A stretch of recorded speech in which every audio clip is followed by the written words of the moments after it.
नमस्कार दोस्तों, मैं राजेश कुमार मौर्य स्टडी विद राजेश मौर्य के यूट्यूब चैनल पे आपका स्वागत है। तो आज की जो मेरी क्लास रहेगी एनिमल हस्बेंड्री यानी कृषि पशुपालन का रहेगा। Animal husbandry and veterinary science हो जाएगा। तो कृषि पशुपालन और पशु चिकित्सा विज्ञान। तो समझ लीजिए इसमें हम आप सबको सिलेबस के साथ साथ एडिशनल चीज़ें भी आप सबको बता रहे हैं अच्छी तरीके से, मतलब हाई लेवल तभी पढ़ा रहे हैं। तो इसमें ऑब्जेक्टिव जो क्वेश्चन बनते हैं उसको भी हम बताएंगे, जो हमारे डिस्क्रिप्टिव बनते हैं उसको भी हम बता रहे हैं। तो हमने पिछले लेक्चर में हमने देखा था, जो हमारा पशुपालन का लेक्चर चल रहा था उसमें हमने देखा था यानी दुधारू नस्ल चल रहा था। क्या दुधारू मिल्क ब्रीड्स चल रहा था, दुधारू नस्ल चल रहा था। तो दुधारू नस्ल में हमने दो नस्लें देख लिए थे, साहिवाल, सिंधी। आज हम देखते हैं गिर नस्ल। क्या देखते हैं? गिर नस्ल।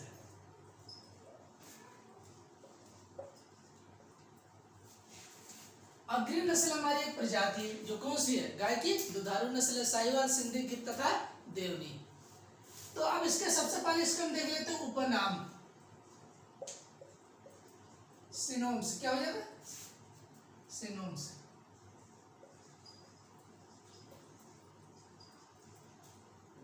सिनोम्स मतलब इसके उपनाम क्या होते हैं। तो उपनाम भी कभी कभी पूछा जा सकता है कि गिर नस्ल का उपनाम या इसको किस नाम से जाना जाता है। तो हमारा इसका उपनाम हो जाएगा काठियावाड़ी,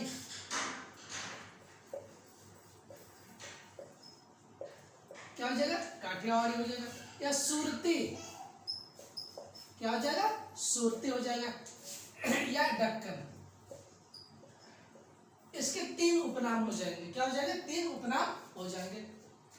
सिनोमस यानी उपनाम से इसके क्या होते हैं। तो इसको आप जरूर ध्यान में पूछा जा सकता है कि इसके उपनाम निम्न में से किस इसका क्या नाम है, उपनाम संबंधित या किसे क्या कहा जाता है। जैसे पूछा जा सकता है सुरती किस गाय को कहा जा सकता है, या दक्कन किस गाय को जाना जाता है, या किस गाय को कहा जाता है।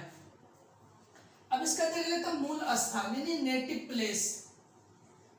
क्या हो जाएगा? मूल स्थान। इसे इंग्लिश में क्या कहते हैं? Native place.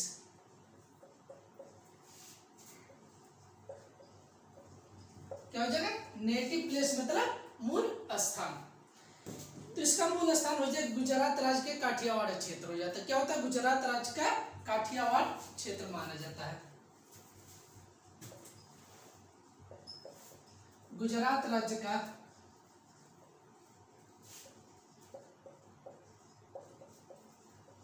काठियावाड़ क्षेत्र माना जाता है।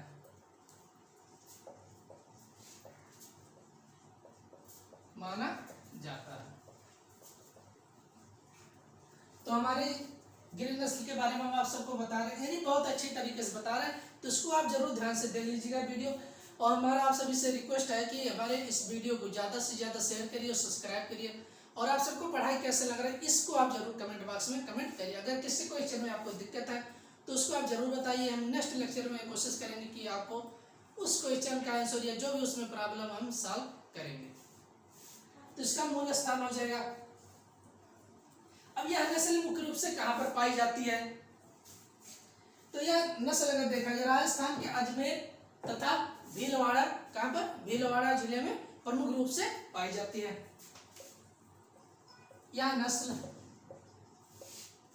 राजस्थान के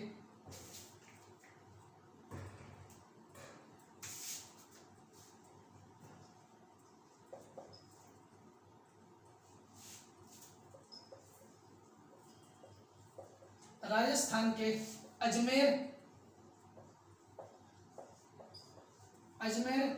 तथा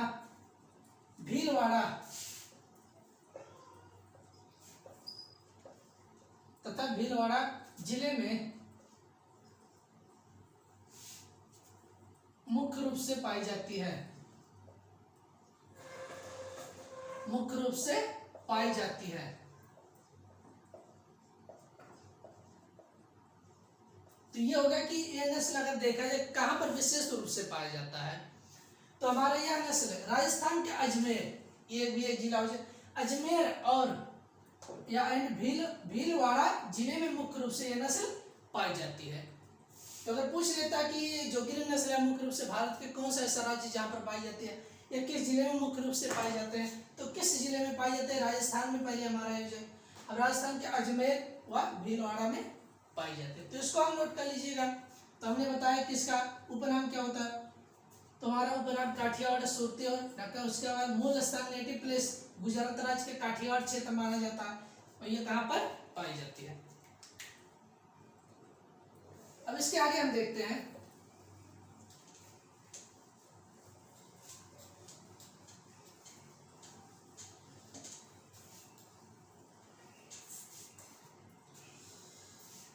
गिर नस्ल जो होते हैं भारत के सबसे प्राचीन नस्ल। ये ध्यान रखना, एक क्वेश्चन यहाँ पर बनता है कि गिर नस्ल भारत की सबसे प्राचीन नस्ल है।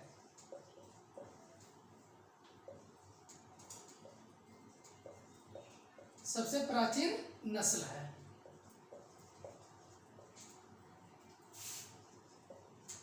तो गिर जो है गाय की नस्ल और सबसे, ये भारत की क्या सबसे प्राचीन नस्ल है, क्या ओल्डेस्ट ब्रीड, यानी सबसे पुरानी नस्ल है। सबसे प्राचीन नस्ल कौन से पूछा जा सकता है, तो हमारी कौन सी गिर नस्ल हो जाएगा।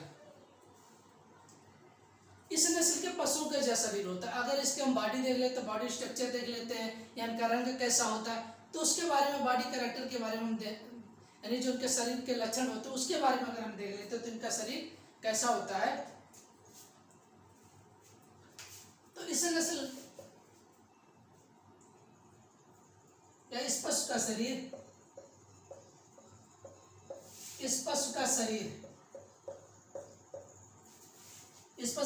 क्या होता है, सुव्यवस्थित। क्या हो जाएगा, सुव्यवस्थित तथा गठीला होता है।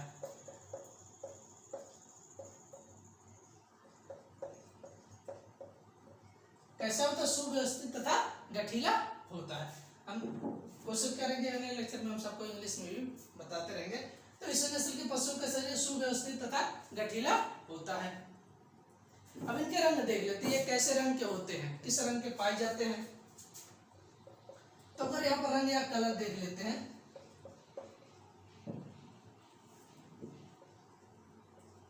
कलर या रंग कैसा होता है, कलर या रंग। तो इनका रंग जो होता है धब्बे युक्त लाल। कैसा होता है, धब्बे युक्त लाल होता है, यानी red brown with light patch. Red brown with मतलब साथ में, पैच मतलब डार्क पैच।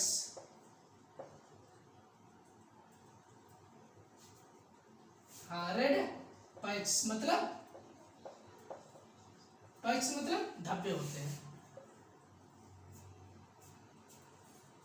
सॉरी, यहाँ पर ले लेना लाइट मतलब हल्का, लाइट मतलब हल्का। तो धब्बे युक्त लाल होते हैं। रेड ब्राउन क्या होते हैं, हल्का से धब्बे युक्त रेड ब्राउन होते हैं। विथ लाइट प्लेच मतलब हल्के धब्बे के रूप में पाए जाते हैं। धब्बे युक्त मतलब धब्बा कैसा, ब्राउन कलर का होता है, लेकिन तो क्या होता है, रेड कलर का। कैसा, रेड, उनका शरीर रेड होता है लेकिन उनके शरीर पर धब्बे भी पाए जाते हैं। हाँ, यहां से लेकर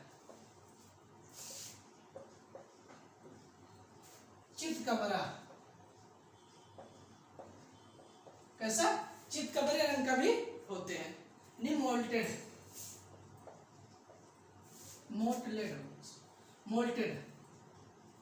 कैसे होता है, मोल्टेड मतलब चितकबरे रंग का होता है। मतलब यहाँ इनका जो बॉडी कलर होता है मतलब धब्बे युक्त लाल होता है, red brown with light patch मतलब धब्बे होते से लेकर चितकबरे रंग का होता है, मोल्टेड यानी चितकबरे रंग तक इनका शरीर बॉडी पाया जाता है। तो रंग ये हो गया हमारा, इनका शरीर कैसा होता है, सबसे प्राचीन नस्ल है। अब हम आगे देखते हैं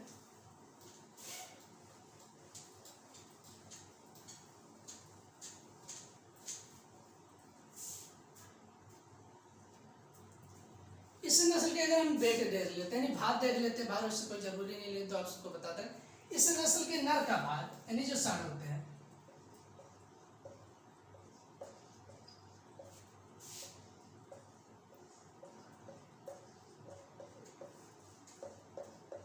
नर का वेट होता है, यानी जो नर होता है उसका भार कितना हो जाता है 546 किलोग्राम।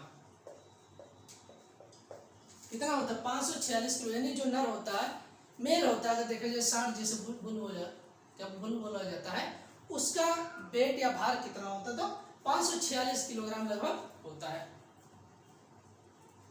तथा मादा का नस्ल का भार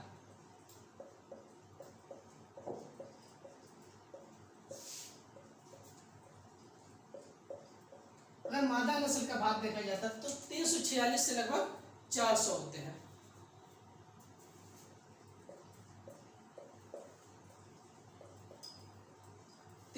से लगभग 400 किलोग्राम होता है। तो ये हो गया इनके भार के बारे में हमने बताया। इस नस्ल के नर का भार 546 किलोग्राम, मादा नस्ल का भार जो होता है 346 से लगभग 400 किलोग्राम होता है। उसके बाद इनके प्रथम ब्यात की उम्र, यानी पहली बार बच्चे लगभग कितने वर्ष पर देने लगते हैं, प्रथम ब्यात की उम्र अगर देख लिया जाएगा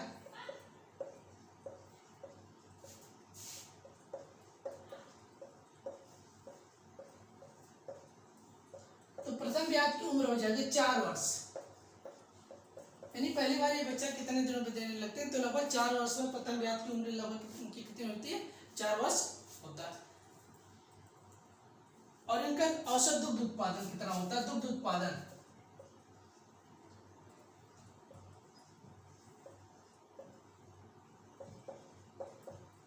तो इनका दुग्ध उत्पादन औसत होता है 1750 लीटर प्रति ब्यात। कितना होता है 1750 लीटर प्रति ब्यात होता है। तो ये हमारे हो गए गिर नस्ल के बारे में हमने आप सबको बता दिया। अब कुछ इनके बैल जो होते हैं उनके कैरेक्टर क्या होते हैं हमने आप सबको बता दे रहे हैं। इस नस्ल के जो बैल होते हैं शक्तिशाली होते हैं, क्या होते हैं अधिकतर, मतलब अगर जो बैल होते हैं क्या जो बैल होते हैं बुलवाए जाते हैं तो सांड बोला जाता है, तो वो क्या होता है अधिकतर शक्तिशाली होते हैं। लेकिन तो क्या होता है कार्य करने में सुस्त तथा आलसी होते हैं। ये ध्यान रखना कि जो बैल होते हैं शक्तिशाली होते हैं लेकिन तो कार्य करने में क्या होता है मतलब सुस्त होते हैं, आलसी होते हैं। क्या लेजी मतलब आलसी होते हैं। लेकिन तो इनका जो प्रयोग किया जाता है भारवाही पशुओं के रूप में इनका प्रयोग किया जाता है। तो कभी ये भी पूछा जा सकता है कि कौन से ऐसे नस्ल है जिसके नर यानी बैल का प्रयोग हम भारवाही पशुओं के रूप में प्रयोग कर सकते हैं, तो कौन सी हमारी नस्ल हो जाएगी, हमारा गिर नस्ल हो जाएगा। तो इस नस्ल के जो बैल होते हैं शक्तिशाली होते हैं, लेकिन तो क्या होते हैं यानी आलसी होते हैं तथा क्या होते हैं आलसी और सुस्त माने जाते हैं। तथा इनके बैल जो होते हैं भारवाही पशु भारवाही के रूप में इनका प्रयोग करते हैं। तो ये हमारी हो गई गिर नस्ल कि हमने आप सबको इसके बारे में पूरा बता दिया।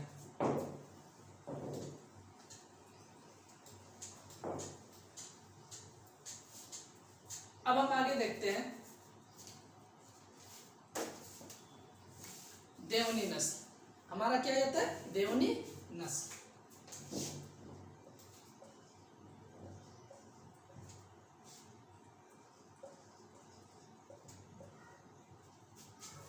क्या हो जाएगा देवनी नस्ल हो जाएगा। अब इसका देवनी नस्ल के हम इसके तो समझ लीजिए हमने 4 ब्रीड्स बताए थे, यानी 4 प्रजातियां साहिवाल सिंधी गिर हो गया और लास्ट चौथा है देवनी। ये दुधारू नस्ल के अंतर्गत सब आते हैं। अब इसका उपनाम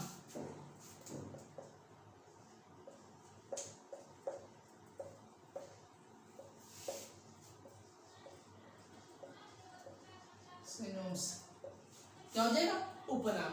अब इनका उपनाम क्या होता है देवनी का, इसे हम किस नाम से जानते हैं डोगर पट्टी। इस नस्ल का उपनाम क्या हो जाएगा डोगर पट्टी कहा जाता है। अब इसका मूल स्थान हम देख लेते हैं, यानी नेटिव प्लेस, ये हमारा क्या हो जाएगा मूल स्थान। तो इनका मूल स्थान हमारा क्या होता है हैदराबाद क्षेत्र माना जाता है। क्या आंध्र प्रदेश का हैदराबाद क्षेत्र।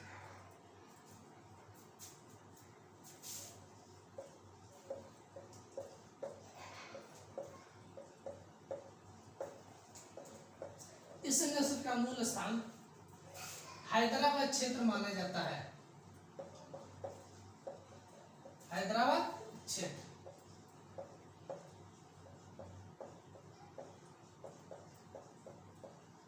तो आप सबको पता है कि आंध्र प्रदेश की राजधानी क्या हैदराबाद है। क्या हो जाएगा? हैदराबाद। तो अगर राज्य तुम्हारा हैदराबाद हो सकता है तो हैदराबाद क्षेत्र माना जाता है। इतना होगा। अब इनके सामान्य विवरण या इनके मेन लक्षण देख लेते हैं। इस नस्ल के पशुओं का शरीर का रंग काला होता है। अगर रंग देखा जाए, इस नस्ल के पशुओं का रंग काला होता है।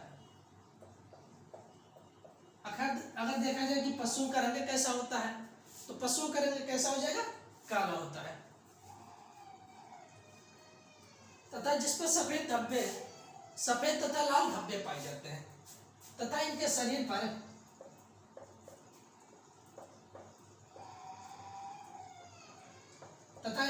पर सफेद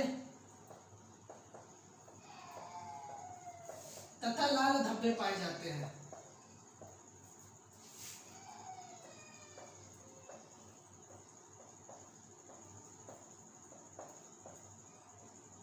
तथा इनके शरीर पर क्या है? यानी सफेद तथा लाल धब्बे पाए जाते हैं। तो हम आप सबको बता रहे थे देवनी नस्ल। तो देवनी नस्ल का उपनाम डोगर पट्टी हो जाएगा। मूल स्थान, इस नस्ल का मूल स्थान हैदराबाद क्षेत्र माना जाता है। उसमें इस नस्ल के पशुओं का रंग कैसा होता है? काला होता है। तथा इनके शरीर पर सफेद तथा लाल रंग के धब्बे पाए जाते हैं। कैसे पाए जाते हैं? सफेद यानी व्हाइट तथा रेड कलर के स्पॉट या पैच, मतलब क्या होता है? धब्बे पाए जाते हैं।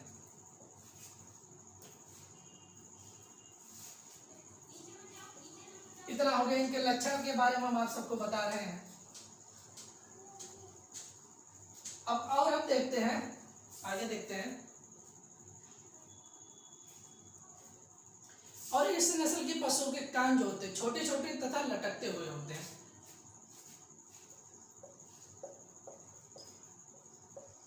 इस नस्ल के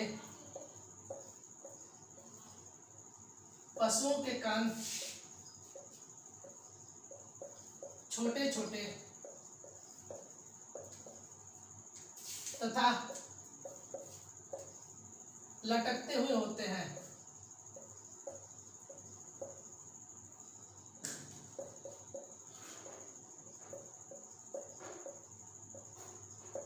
छोटे छोटे तथा लटकते हुए होते हैं। इनके पैर मजबूत तथा सिर मुड़े हुए होते हैं। और पैर मजबूत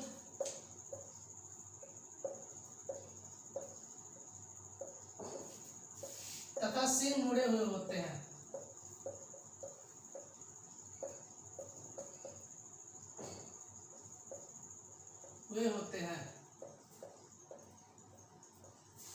क्या होते हैं? तथा पैर मजबूत तथा सिर मुड़े हुए होते हैं।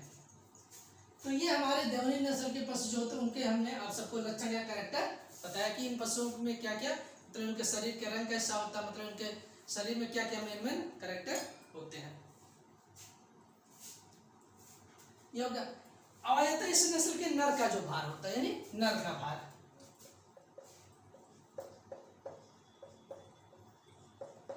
नर का भार देख लेते तो 550 किलोग्राम।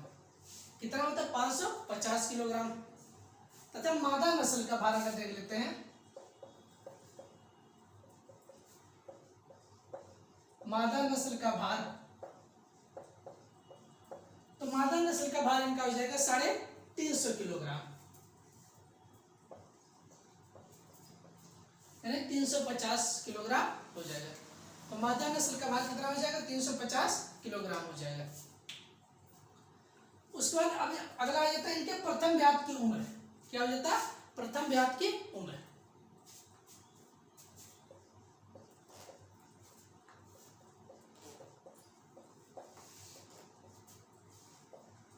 तो प्रथम ब्यात की जो उम्र हो जाए 4 से 4.5 वर्ष। कितना हो जाएगा? 4 से 4.5 वर्ष। यानी प्रथम बार ये कितने दिनों बाद ये बच्चा देना बच्चा देने योग्य हो जाती है, प्रारंभ हो जाती है। तो 4 से 4.5 वर्ष में बच्चा देने योग्य हो जाती है। यह हो गया हमारे इन पशुओं की मेन कैरेक्टर, यानी हमने आप सबको लक्षण बताया।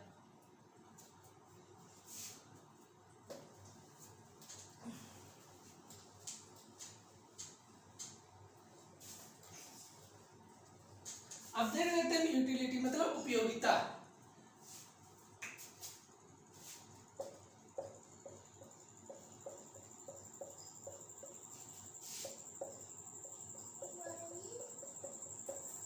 क्या हो जाएगा? यूटिलिटी मतलब उपयोगिता। इनका कहाँ कहाँ उपयोग किया, किस काम या किस पर्पज के लिए इनका पालन किया जाता है, क्यों उपयोग किया, किस उद्देश्य के लिए पालन किया जाता है, उपयोग किया जाता है।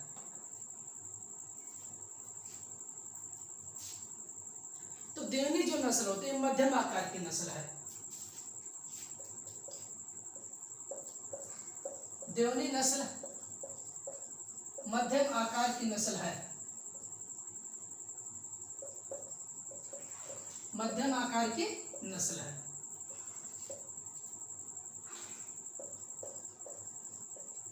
ये जो देवनी नस्ल किस आकार की? मध्यम आकार की नस्ल है। और जो इनके बैल होते हैं तथा इनके बैल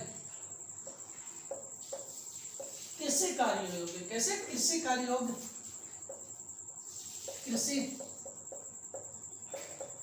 कार्य योग्य, कृषि कार्य योग्य क्या होता है? कृषि कार्य योग्य होते हैं, कृषि कार्य तथा भारी जुताई योग्य होते हैं।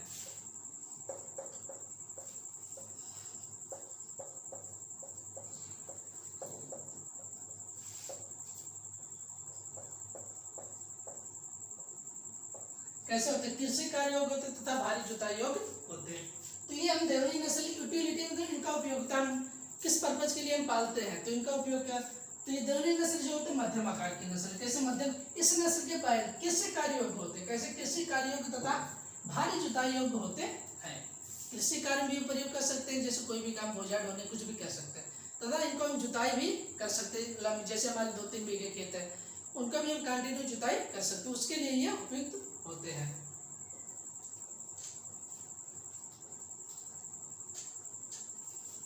और अब आगे देखते हैं इनका दूध उत्पादन कितना है। दुग्ध उत्पादन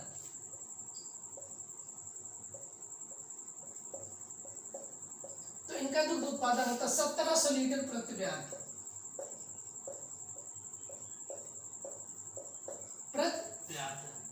क्या 1700 लीटर प्रति ब्यात इनका दुग्ध उत्पादन है। तो आज हमने आप सबको बताया है कि समझ लीजिए गाय की जो दुधारू नस्ल होती है उनको आज हमने कंप्लीट कर दिया है। यानी जो भी दुधारू नस्ल होती है हमने बताया कि इनको कितने भागों में बांटा गया है, किसके आधार पर बांटा गया, इसको हमने आप सबको बता दिया। कुछ कॉमन क्वेश्चन हमने आप सबको जनरल क्वेश्चन भी बताए थे। अब हम देखते हैं अगली ब्रीड्स।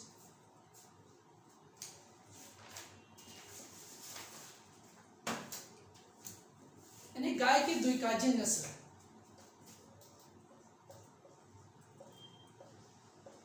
गाय की द्विकाजी नस्ल यानी double purpose breeds of cow. Double purpose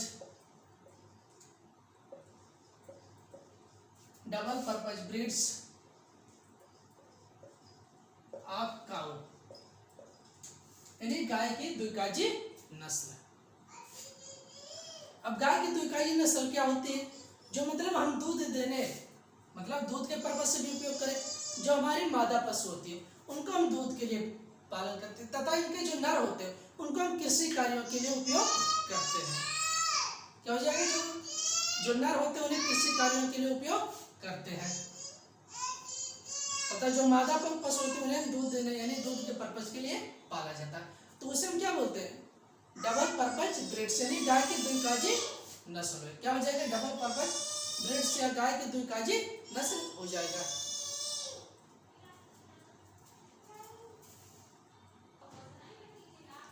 तो हम आप सबको गाय की यानी डबल पर्पज ब्रीड्स के बारे में, गाय की द्विकाजी नस्ल।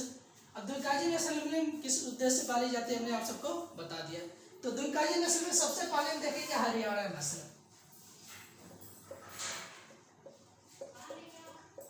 हरियाणा नस्ल, तो ये भी कभी कभी पूछा जाता है कि गाय के निम्न से कौन से भारवाही नस्ल है, दुधारू नस्ल है, इनका दूध उत्पादन कितना है, तो इस सबके हमने आप सबको पूरा बता दिया। अब द्विकाजी नस्ल में सबसे पहले हम देखेंगे हरियाणा नस्ल।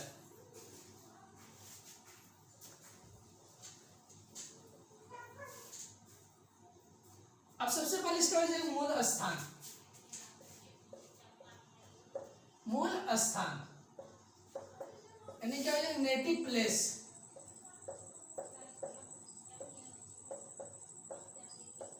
नेटिव प्लेस मतलब क्या होता है, मूल स्थान।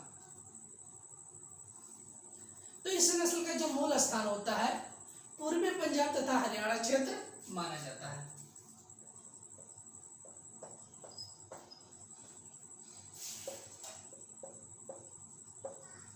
इस नस्ल का मूल स्थान पूर्वी पंजाब तथा हरियाणा क्षेत्र माना जाता है।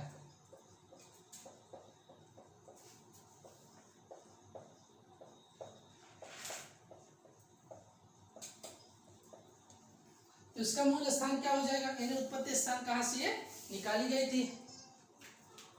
तो इस मूल स्थान पूर्वी पंजाब क्या हो जाए, ईस्ट पंजाब हो जाए, एंड हरियाणा मतलब और हरियाणा का क्षेत्र माना जाता है। इतना हो गया। अब हम आगे देखते हैं।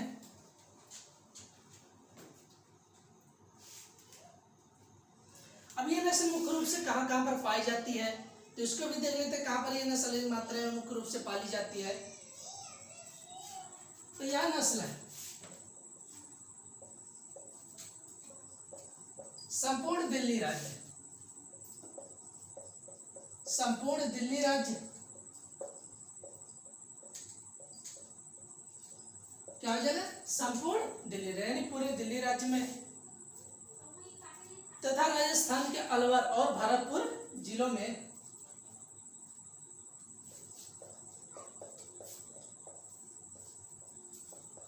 तथा राजस्थान के अलवर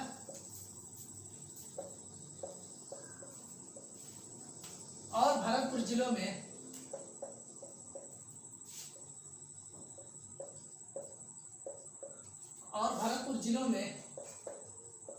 पर्याप्त मात्रा में पाई जाती है।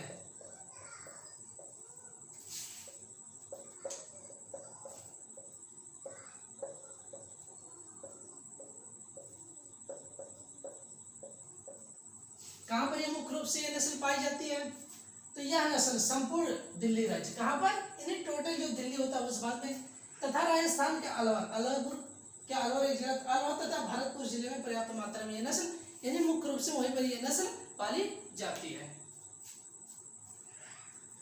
ये हो गया।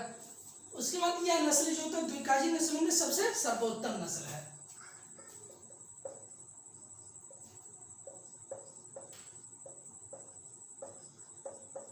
यह नस्ल द्विकाजी नस्लों में सबसे सर्वोत्तम नस्ल है।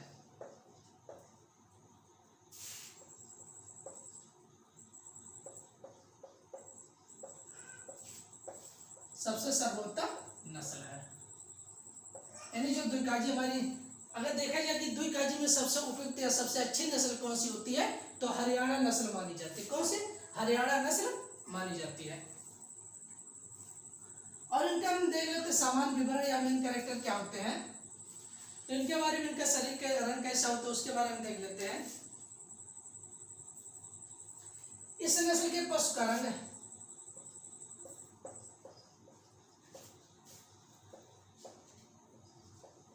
पशुओं का रंग क्या हो जाएगा? पशुओं का रंग सफेद तथा हल्का धूसर होता है। कैसा होता है? सफेद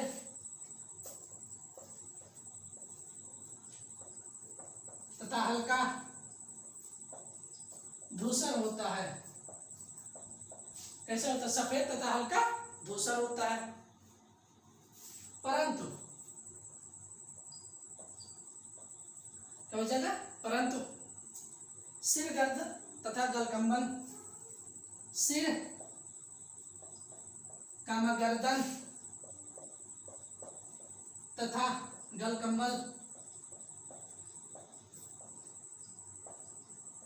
सिर गर्दन तथा गलकंबल और पिछला भाग,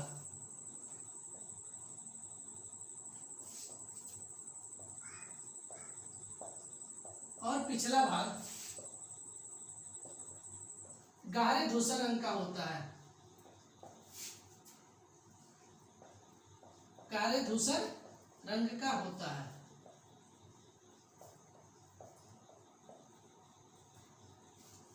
तो ये हो गया यानी गाय की जो हमारी द्विकाजी नस्ल, हमने इसके बारे में आप सबको पूरा एक डिटेल से मतलब बहुत अच्छी तरीके से समझा। अगर आप इसको समझ लेते तो आपको डिटेल से कहीं भी अगर आप देखते हैं कुछ भी डिटेल से अच्छे से इसको लिख सकते हैं।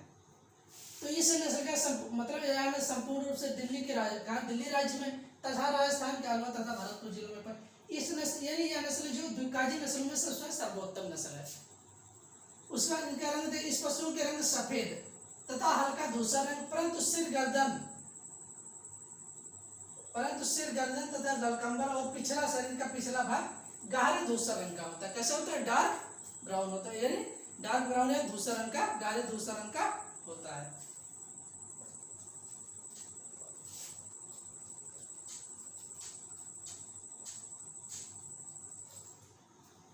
अब आप आगे देखते हैं इस नस्ल के नर का भार कितना होता है। नर पशु का भार पूछ लेता है, यानी बैल का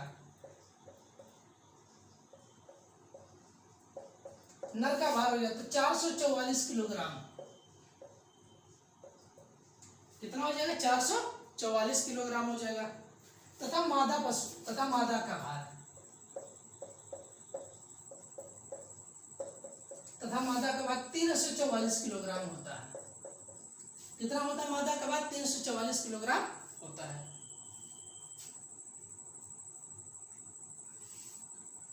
अब इनका उपयोगिता क्या होता है, यूटिलिटी यानी उपयोगिता।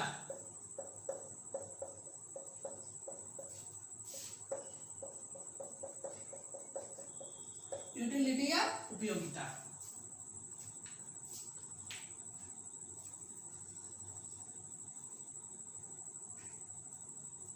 इस नस्ल के जो बैल होते हैं बहुत अच्छे मतलब अच्छे होते हैं, अच्छे कार्यों के लिए प्रसिद्ध होते हैं। इस नस्ल के बैल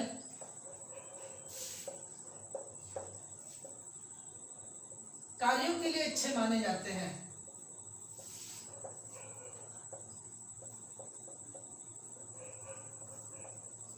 अच्छे माने जाते हैं, यानी जो बैल होते हैं वो कृषि कार्यों के लिए बहुत अच्छे माने जाते हैं। ये हल जोतने और भार ढोने, क्या होता है भार वाहन मतलब भार ढोने संबंधी कार्यों के लिए उपयुक्त होते हैं। ये हल जोतने तथा भार